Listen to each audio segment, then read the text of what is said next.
লেখার সব থেকে সহজ ও জনপ্রিয় মাধ্যম হল কলম।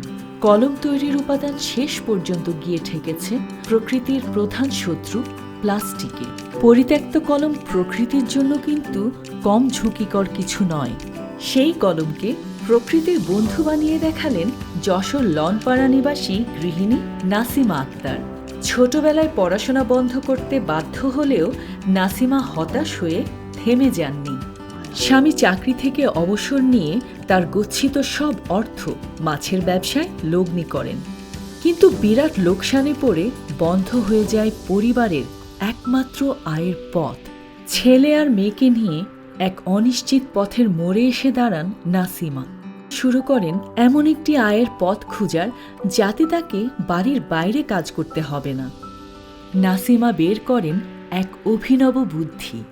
তিনি বানাতে শুরু করেন কাগজের তৈরি পরিবেশ বান্ধব লেখার কলম।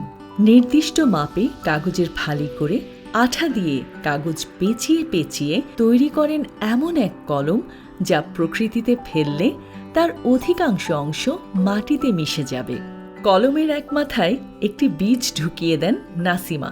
মাটিতে পুঁতে দিলেই কলমের ভেতরে দেওয়া বীজ থেকে একসময় গজিয়ে উঠে শাকসবজি, ফলমূল অথবা ফুলের গাছ।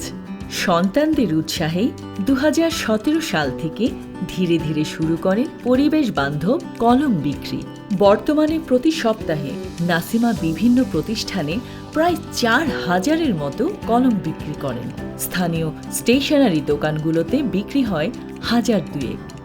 চাহিদায় সকল আবিষ্কারের জনক, এই কথাকে আবারও সত্যি প্রমাণ করে নাসিমা বের করেছেন সহজ আয়ের পাশাপাশি জনকল্যাণের এক দুর্দান্ত উপায়।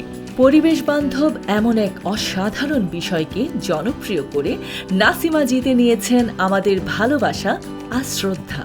Unsung women nation builders awards 2023-এর বিজয়ী নাসিমা আক্তারকে শুভেচ্ছা আর অভিবাদন।